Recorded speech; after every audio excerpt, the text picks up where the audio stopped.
महाराष्ट्राची कुलस्वामिनी तुळजाभवानीच्या गावातून आलाय, तुळजापूरवरून आलाय देवगड मध्ये कृष्णा गवळी.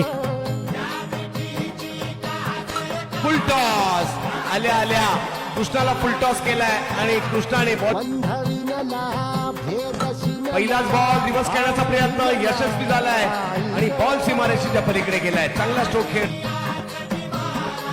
यावेळेला. वा वा वा बॉलची हवाई यात्रा थोडासा पुढे केला सोहमने. यावेळेला आणखीन विकेट, याही वेळेला कृष्णा व शर्यतीत आहेत. आणखीन एक, याही वेळेला कृष्णा गवळी यांच्या यावेळेला पुढे सरसावले. काय चालत चालत येऊन षटकार खेळलाय. यावेळेला मात्र स्क्वेअर लेगची दिशा निवडली आहे. इकडे पहिला बॉल कव्हर्सला.